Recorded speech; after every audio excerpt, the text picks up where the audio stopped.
at the U.S. Food and Drug Administration with the Division of Drug Information Pharmacists, who answer hundreds of questions daily about drug products and FDA actions. Today, they are discussing important new information about colchicine. This is FDA Drug Info Rounds, a program by pharmacists for pharmacists. We've been getting a lot of calls and emails lately about colchicine, a drug that's been used since the 1930s without FDA-approved prescribing information, dosage recommendations, or drug interaction warnings. However, in 2009, FDA approved the first single-ingredient oral colchicine product, Colchris, for the treatment of familial Mediterranean fever and acute gout flares. This approval ensures, for the first time, that oral colchicine is safe, effective, and properly labeled. This wasn't the case with the previously unapproved oral colchicine. One of the most common questions patients are asking is, why has the cost of my colchicine increased significantly ever since Colchris has been approved? They say that for years they've been paying the same low price every time they pick up their colchicine prescription. Of course, we know that price affects access. However, unlike many countries around the world, FDA has no statutory authority to control the prices charged for marketed drugs in the United States. These prices are established by manufacturers, distributors, and retailers. Right, and besides price, there's the factor of whether a drug has FDA approval. Carefully designed clinical trials have repeatedly demonstrated that the safety and effectiveness of drugs cannot be adequately established from anecdotal evidence or consumer or prescriber preferences. Plus, drugs that have not been approved by the FDA may not be safe or effective, may have been manufactured under substandard conditions, may contain too much or too little, if any, active ingredients, and may not have the necessary labeling information and warnings. If these oral colchicine products are unapproved, why are they allowed on the market? There are a few products on the market that predate existing FDA laws and regulations. Colchicine is one of these products. FDA has not, to date, taken any regulatory action to remove unapproved oral colchicine from the market. However, since FDA's Unapproved Drugs Initiative announced in June 2006, marketers of unapproved drugs have been on notice that FDA is placing a high priority on addressing risks from unapproved drugs. FDA is systematically and responsibly ensuring that all products on the U.S. prescription drug market become compliant with current FDA approval requirements for safety, efficacy, and quality. The agency is aware of 21 firms that manufacture and distribute unapproved oral colchicine. So far, only one, Mutual Pharmaceuticals, has chosen to take the responsible step of seeking FDA approval. Another issue that can be confusing to patients is that many of them believe these unapproved products are generic versions of Colchris and work just as well. To be clear, these unapproved colchicine products are not generic versions of Colchris. By definition, generic drugs are those evaluated and approved by FDA to demonstrate bioequivalence to a brand name reference product. These unapproved products have not been evaluated or approved by FDA. They are therefore unapproved drugs, not generic medications, and neither their safety nor their efficacy can be ensured.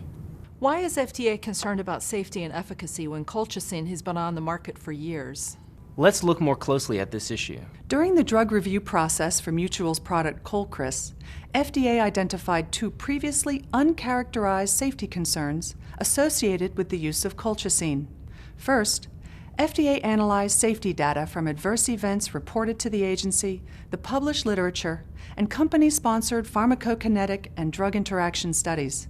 This analysis revealed cases of fatal colchicine toxicity in certain patients taking standard therapeutic doses of colchicine and concomitant medications that interact with colchicine, such as clarithromycin. These reports suggest that drug interactions affecting the gastrointestinal absorption and/or hepatic metabolism of colchicine play a central role in the development of colchicine toxicity. Second, data submitted supporting the safety and efficacy of Colchris in acute gout flares demonstrated that a substantially lower dose of colchicine was as effective as the higher dose traditionally used. In addition, patients receiving the lower dose experienced significantly fewer adverse events compared to the higher dose. Because these new data provide actionable and important information for healthcare professionals to guide dosing and to reduce potential adverse events, FDA highlighted this in the approved prescribing information for Colchicine. The unapproved products do not include this information. To ensure the safe use of colchicine, FDA recommends that healthcare professionals not use P-glycoprotein or PGP or strong CYP3A4 inhibitors in patients with renal or hepatic impairment who are currently taking colchicine. Consider a dose reduction or interruption of colchicine treatment in patients with normal renal and hepatic function if treatment with a PGP or a strong CYP3A4 inhibitor is required. Prescribe the FDA-approved Colchicine dose for the treatment of acute gout flares, which is 1.2 milligrams followed by 0.6 milligrams in 1 hour for a total of 1.8 milligrams. Refer to Colchicine's approved prescribing information for specific dosing recommendations and additional drug interaction information, and review the medication guide for important safety information. Without this review by FDA, outdated assumptions of what is safe and effective for treatment with oral colchicine would have remained unchecked, and patients would have continued to suffer from adverse reactions such as severe gastrointestinal complications and even death needlessly. Okay, if healthcare professionals want to switch their patients to approved Colchicine, the increase in cost is still a major concern. What can pharmacists recommend to their patients? The manufacturer of Colchicine, Mutual Pharmaceuticals, has started the Colchicine Patients Assistance Program. The program helps patients with limited financial means save on Colchicine prescriptions. Unlike other patients' assistance programs that may primarily target patients at or near the poverty level, Mutual's tiered program is designed to help patients in a variety of socioeconomic situations.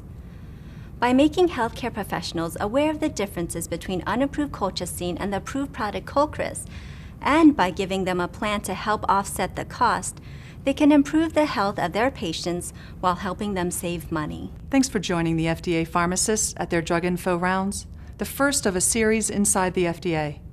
This is our FDA program of pharmacists helping pharmacists educate consumers so they can make better medication choices. To report medication adverse events, call 1-800-332-1088 or go online to www.fda.gov/medwatch. If you have any questions, you may reach FDA's Division of Drug Information by calling 1-888-463-6332 or email us at druginfo@fda.hhs.gov.